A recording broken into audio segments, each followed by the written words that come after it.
Bonjour à tous, bienvenue dans l'interview. C'est la rentrée aujourd'hui, celle du Parlement de la Fédération Wallonie-Bruxelles cet après-midi, fédération qui n'a toujours pas de gouvernement. Et puis ce matin, celle du gouvernement bruxellois, lui qui est bien en place. Rudy Verwoerd a rassemblé sa nouvelle équipe autour de lui, PS, Défi Écolo, Groen, Open VLD et One Brussels. Pas de MR autour de cette table puisque le MR reste dans l'opposition. Alexia Bertrand, bonjour. Bonjour. Vous êtes députée libérale, une nouvelle arrivée. Dans le soir de ce matin, un titre, on doit augmenter la dette régionale. C'est ce que déclare Rudy Verwoerd. Vous en pensez quoi ? Je pense qu'il faut rester très prudent parce que les indicateurs économiques ne sont pas bons. La dette ne fait qu'augmenter. Aujourd'hui, si on regarde les chiffres, on a un ratio de dette sur recettes qui est à 78% en 2019. Et si on ne fait rien, c'est-à-dire que si on n'assainit pas, on arrivera à plus de 115% d'ici 2028. Donc vous voyez que la dette augmente. Et une dette doit rester maîtrisable. Pourquoi ? Parce que sinon, le risque, c'est que c'est le Bruxellois qui va passer à la caisse et qui va payer. Donc investir, oui, absolument. Et d'ailleurs, c'est le problème, c'est qu'on a sous-investi en région bruxelloise ces dernières années. Et les Bruxellois l'ont senti, que ce soit dans les tunnels ou dans le logement où on n'a pas suffisamment investi pour rendre le parc immobilier plus énergétiquement efficient. Donc investir, oui, mais la dette doit rester maîtrisable. Oui, mais donc ça veut dire qu'on peut la creuser, mais de manière raisonnée. Ça veut dire qu'il faut qu'il y ait un plan, qu'on nous explique comment on va le faire, qu'on voit si l'Europe accepte aussi de neutraliser certains des éléments pour que ça passe dans les engagements européens et que ça passe dans le budget, et qu'il faut être créatif et réfléchir à d'autres manières de faire des investissements. On peut penser à des partenariats publics-privés où ça n'ira pas nécessairement dans la dette du budget, dans la dette régionale bruxelloise, mais où il y a d'autres formules pour arriver à des résultats tout aussi efficients. Et donc, j'attends de voir, et on aimerait y voir clair, en tout cas, entre ce qui est investissement, ce qui est consommation, c'est-à-dire dépenses courantes, et aujourd'hui, on ne voit pas ça. Et quand une dette augmente, et que par ailleurs on nous dit, et il y a eu des indicateurs macroéconomiques cet été qui ont été un petit peu passés sous silence, c'est dommage, que les indicateurs sont mauvais.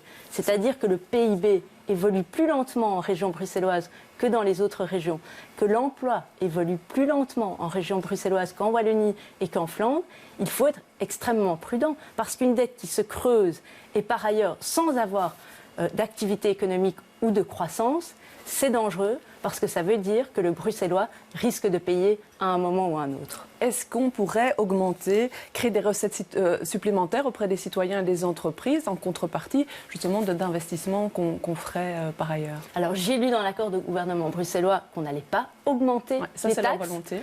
Et j'espère que ce sera le cas, parce que le risque c'est de se trouver dans une situation où on fuit encore davantage la région bruxelloise. Vous savez que c'est un des problèmes qu'on a connus ces 10 dernières années, c'est l'exode de ceux qui travaillent à Bruxelles et qui finissent par ne plus y vivre. C'est l'exode des entreprises, l'exode de ce qu'on appelle la classe moyenne. Ça date depuis bien plus longtemps même. C'est vraiment un problème endémique à la région. Et donc il faut faire revenir ces gens. Et je ne pense pas que c'est en leur annonçant qu'on va les taxer davantage que dans les deux autres régions qui sont très proches, qu'on va les faire revenir. Ici, ce n'est pas l'intention du gouvernement, pas de taxes supplémentaires.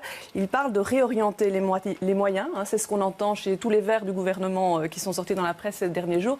Alain Marron, hier, disait neutralité carbone pour 2050. Et ça, on y arrive par une gouvernance climatique transversale, c'est-à-dire dans tous les secteurs. Pour vous, c'est un enjeu important ? C'est un enjeu que vous pouvez suivre ? C'est un enjeu fondamental et la neutralité carbone, on la soutient. On doit y arriver pour 2050. Ça implique de réduire les émissions de gaz à effet de serre de 95%. Donc c'est extrêmement ambitieux comme objectif et on le soutient. Alors aujourd'hui, on n'a pas encore vu vraiment d'éléments concrets pour y arriver, et c'est un sujet sur lequel on travaille, Vincent De Wolf en particulier chez nous, et qui sortira avec un argumentaire dans les jours qui viennent. Mais il y a deux manières d'y arriver. Il faut soit réduire la consommation d'énergie, et d'autre part, en même temps, il faut la transformer en énergie verte. Alors qu'est-ce qu'on a vu ces dernières années ?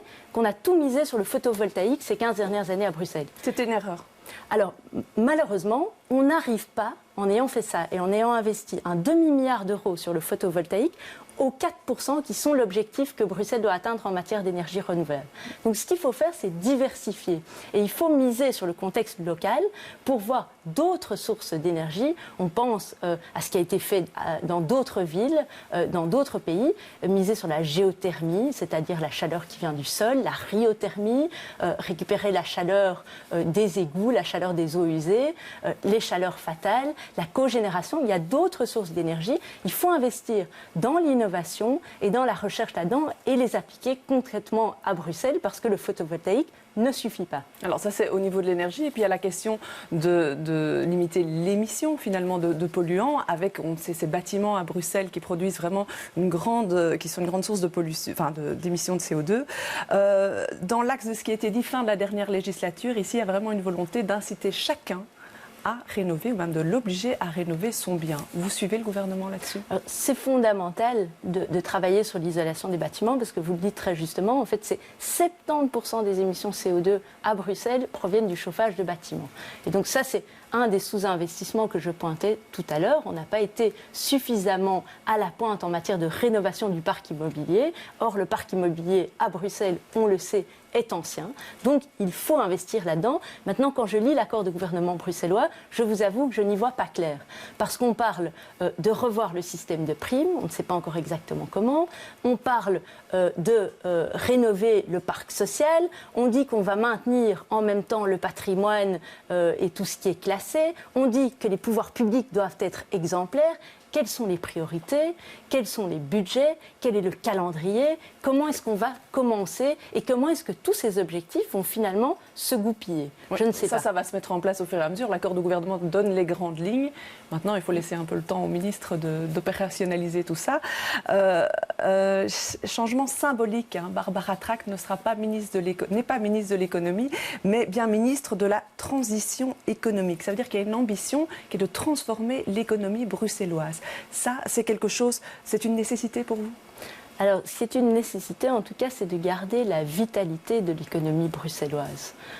Transition, certes, mais n'oublions pas qu'il faut qu'il y ait de la croissance, et ça m'inquiète beaucoup quand j'entends les mots décroissance de manière récurrente, parce que pour pouvoir mener une politique sociale, pour pouvoir mener à bien la transition écologique, il faut qu'il y ait de la croissance. Alors, pas de la croissance à tout prix, pas de la croissance pour faire de la croissance, mais de la croissance propre. N'oublions pas qu'à Bruxelles, on a aussi toute une économie de services qui doit pouvoir continuer. N'oublions pas qu'il y a toute une série de petits commerçants, de petites entreprises, de PME, et qu'il faut les garder dans la vitalité de ce tissu économique. Ouais. Ici, une ambition pour 2030 qui est de mettre l'ensemble des moyens qui sont mis à disposition des entreprises, donc que ce soit les aides, les garanties, l'accompagnement, tout ça, de le dédier aux entreprises qui s'inscrivent dans cette transition écologique et sociale. Donc ça veut dire créer de l'emploi, ça veut dire décarboner l'économie. Ça va se faire progressivement. 2030, ça vous semble un objectif faisable ou pas ? Alors je crois que l'objectif est bon, mais n'opposons pas aujourd'hui ce qu'est l'économie circulaire et ce qu'est la vitalité du tissu économique. N'opposons pas le petit commerçant qui s'inscrira à terme, mais pour qui c'est plus difficile de s'inscrire évidemment dans cette logique-là et de faire les investissements nécessaires, avec ceux qui demain, tout à coup, se verront réorienter toutes les primes.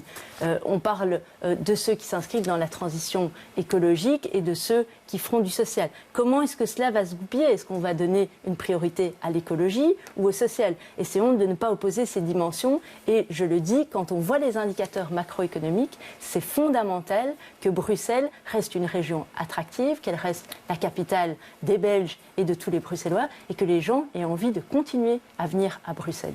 Alors, la volonté de la région d'avancer sur la taxe automobile au kilomètre pour simplifier, une taxe intelligente qui varie selon l'utilisation finalement de la voiture.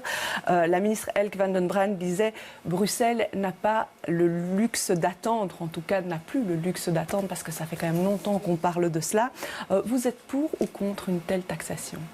Alors, la question n'est pas de savoir si on est pour ou contre. En soi, la taxation kilométrique, c'est une bonne idée.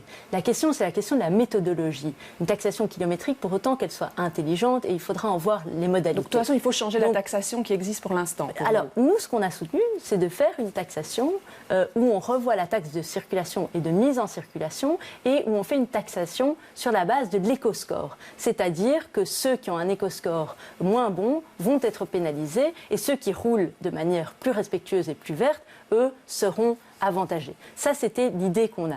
La taxation kilométrique, en soi, ce n'est pas un sujet tabou, mais simplement, si on l'a fait, il faut la faire en concertation avec les deux autres régions. Pas question d'avancer alors que Bruxelles avance seule si les autres bloquent, parce qu'on sait que la concertation est très difficile. Si on était une île, ce serait une excellente nouvelle. Moi, ce que je crois, c'est qu'aujourd'hui, et a fortiori, maintenant qu'on est en train d'essayer de mettre en place des gouvernements dans un contexte politique qu'on sait difficile, il faut aller vers une concertation, vers une coopération avec les autres régions. J'entends quand même beaucoup de bonne volonté. Mais si le plan A ne fonctionne pas... C'est pas comme ça que Mme Van den Brand l'a présenté. Elle a dit d'entrée de jeu, on va avancer indépendamment de ce que feront les autres. Moi, ce que je crois, et peut-être que je suis de nature optimiste, c'est que tout le monde comprend aujourd'hui qu'il y a un besoin d'avancer, qu'il y a une urgence. Travaillons ensemble, main dans la main, avec les autres régions. Ce n'est pas le moment d'ailleurs d'ajouter des taxes et une rage taxatoire à Bruxelles. Ce qu'il faut, ce sont des solutions créatives, c'est une alternative, c'est une offre de transport en commun. Et donc, non pas pénaliser les Bruxellois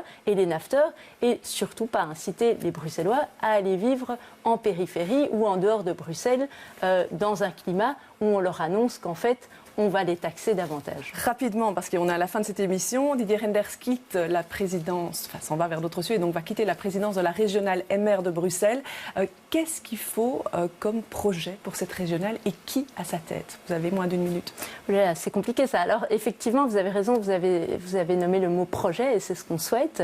C'est travailler avec une équipe, c'est un appel à tous les militants à nous donner du feedback, à nous dire comment ils voient l'avenir du MR bruxellois. Ça fait 15 ans qu'on est dans l'opposition à Bruxelles et c'est vraiment dommage. Je suis convaincue que le MR bruxellois a un rôle important à jouer à Bruxelles et que le libéralisme a un bel avenir devant lui.